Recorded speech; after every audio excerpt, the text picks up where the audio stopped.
Good morning, Pilospong Mamay, aka Sagitdet!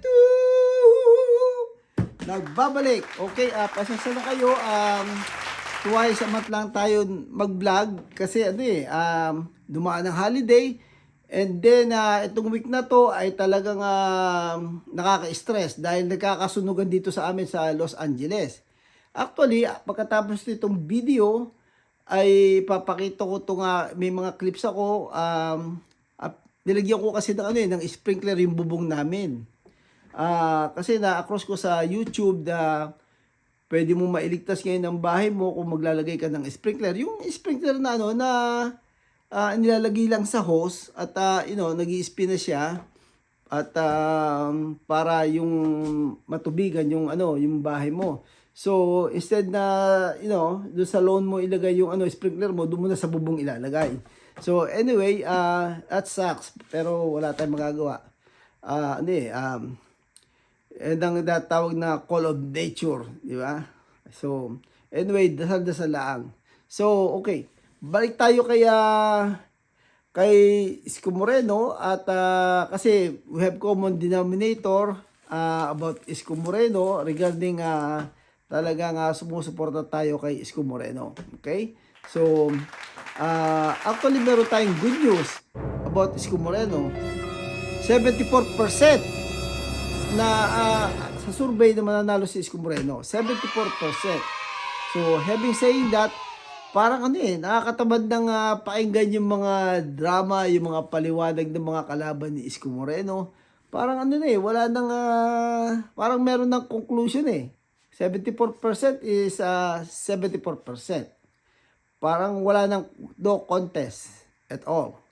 So, yun. Okay? So, however, ay hindi pa rin tumitigil ng paninira itong si Hani Lacuna.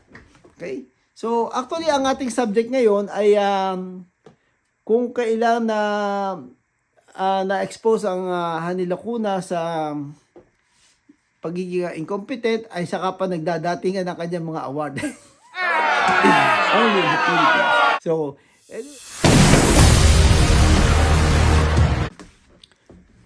alright, pag-usapan natin yung 74% na nakuha ni Isko Moreno sa survey, okay? So, I think ang number 1 dito ay yung resibo ni Isko Moreno nung 3 years na mayor siya ng Maynila. At nabalita na talagang pinakamagaling na mayor. Maraming mga dignitary na bumisita sa kanya, gusto mag-invest. Talagang siya at talagang hindi lang rockstar, talagang sumikat siya na magaling na na tagapamahala. Yon, okay? At saka itong okay, number 2.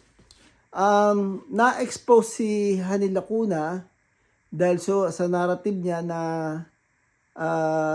nonsense. Yung mga, kasi as a public servant, kailangan ang boss mo ay yung mga maramdaman ng mga tao na sila yung mapangako mo ay para sa kanila. So, anong nangyari dito sa kampanya ni Hani Lacuna, active siya sa mga social media, sa mga vlogger, sa mga interview, sa TV. Ang kanyang narrative ay yung daw pangako ni Isko Moreno ay hindi daw siya tumupad. Yung pangako na hindi kumandidato.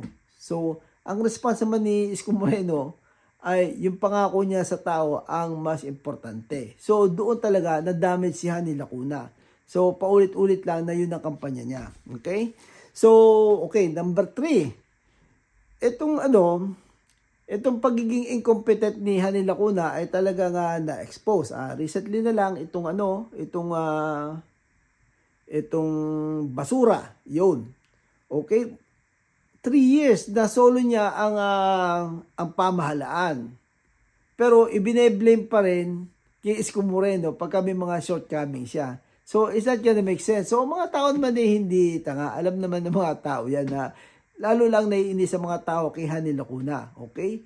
I think yung contractor na Lionel ay they've been in service for many decades sa iba't ibang mayor na nagdaan. So, kay Hani Lacuna lang ay nagkaroon na ng problema at umayaw na. Oh. At At sa report ay marami daw utang, maraming drama na hindi kayang i-handle ni Hani Lacuna. So, in other words, talagang incompetent si Hani Lacuna.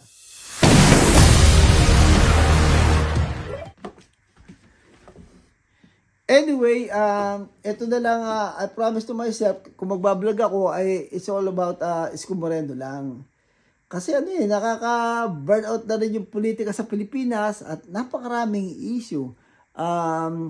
Minsan na-cross ko pero parang parang ayoko na magbigay comment dito dahil non-stop yung mga chismis na meron daw kudita na dumadating, ang military daw, lumipat na. Recently, merong issue kay Marcos na dinaga daw, naduwag daw, at delikado daw pagdaprislaan ay baka siya ibalikan, yung mga ganon.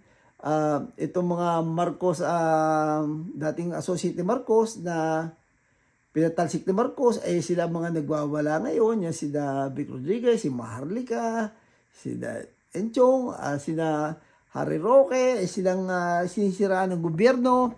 So anyway, ay parang pare-pareho lang, paulit-ulit na lang na niloloko ang mga Pilipino. Ang dami mga bandidong tumatakas at ang Marcos daw ay weak daw, ganoon. At meron pang mga relihiyon na magugulo na sumasali sa politika. May mga nagwawala din mga mga bilibid na sila daw maliit na estapa lang. Kung hindi daw ikukulong itong si Sara, ay di palayain na rin itong mga bilibid. Make sense nga naman dahil ang justice daw ay dapat ipara sa lahat. Okay? So, wala daw dapat exempted. Kaso, kung dinadaga naman daw ang Marcos, ayun ang problema. So, magulo ang politika sa Pilipinas. Very annoying ang ang national politics sa Pilipinas. Kaya kay Isko Moreno na lang tayo nakikibalita. Okay? So, at maganda naman ang nangyayari ngayon kay Isko Moreno. At least yung mga matitinong tao ay nagkakaisa sila kay Isko Moreno. Sino ba naman ang hindi magiging matino?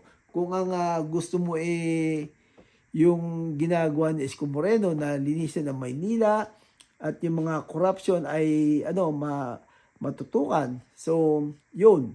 So, kaya dito na lang tayo kay Isko Moreno. Forget the politics nila nung away nung dalawang kampo, dating magkasangga ay hindi happy sa hatian.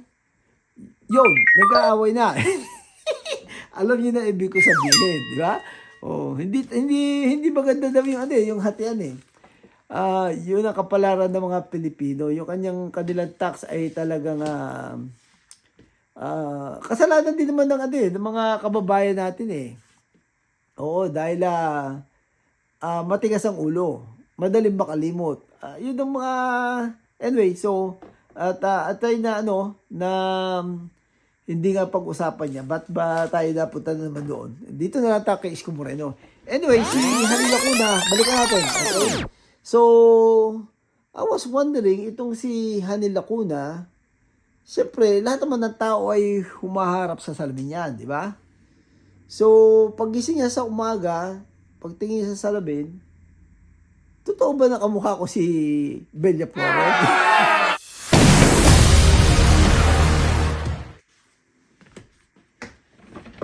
So anyway, standby kayo at i-share ko lang itong ginawa kong sprinkler na inilagay ko sa bubong. Okay? So at this moment ay talagang wala akong ginawa kundi tumingin dito sa bintana.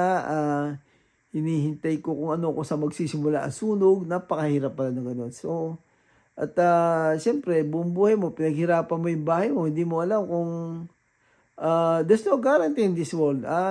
Masusupresa ka na wala ka talagang control. Nung pag nanonood ako nung YouTube, yung sa mga pangyayari, ay talagang it's break my heart na Anyway, andito tayo ngayon at standby lang tayo dahil siyempre anytime hindi mo alam kung saan susulpot yung sunog na yan. So you have to be aware. So lahat ng mga tao dito ay nakaimpake na ang kanilang mga gamit just in case. Kasi minsan wala kang magagawa. Pag sinabi sa iyo ng mga pulis na kailangan umalis kayo, kailangan i-abandon ninyo ang inyong bahay. So wala kang choice noon. So kailangan yung may backpack ka, doon na lahat yung mga valuable stuff, yung passport, yung mga account number mo, lahat na. At ako, madadala mo mga importanteng bagay lang. Kasi hindi mo maililigtas lahat yan eh. Yung importanteng bagay lang. At there's no guarantee. I'm sorry. Buti natin makalimutan yung subject natin. Ang title ay merong second award si Mayor Hanny Lacuna. Ewan ko ba dito sa mga vlogger ni Hanny Lacuna at binibigdil niya yung second award ni Hanny Lacuna. Yung number 4 siya na magaling na mayor. Okay? So, ang number 1 daw ay itong sina Belmonte. Mayor Belmonte, siyempre, bata ng mga Marcos. And then, ang padalwa ay si Vico Soto. Yun, talagang talagang mahusay yun. And then, patatlo yung mayor ng Pasay. And then, pang-apat itong si Mayor Lacuna. So, binibigdil nila ng mga vlogger yung pagiging number 4 ni Hanny Lacuna, which is, kailangan may masabi mga vlogger dahil nakakaano sila nakaka-cash out sila di ba? At very annoying, papamayagpag mo yung number 4 ka lang, okay? So, parang nakakatamad ng pag-usapan ng hindi mo po pwede na i-compete itong si Mayor Lacuna kay Isko Moreno dahil hindi naman competitive 74%. At kailangan tumigil na itong si Mayor Lacuna ng mga paninira kay Isko Moreno. Anyway, itong mga vlogger naman, siyempre, ay bayad na sila. Siguro advance na ang bayad sa kanila. Kaya tuloy-tuloy pa rin yung kanilang pag-iingay. Kahit na, wala kakwenta-kwenta. Wala silang masabi. Wala silang masabi maganda kay Hanny Lacuna So, yun.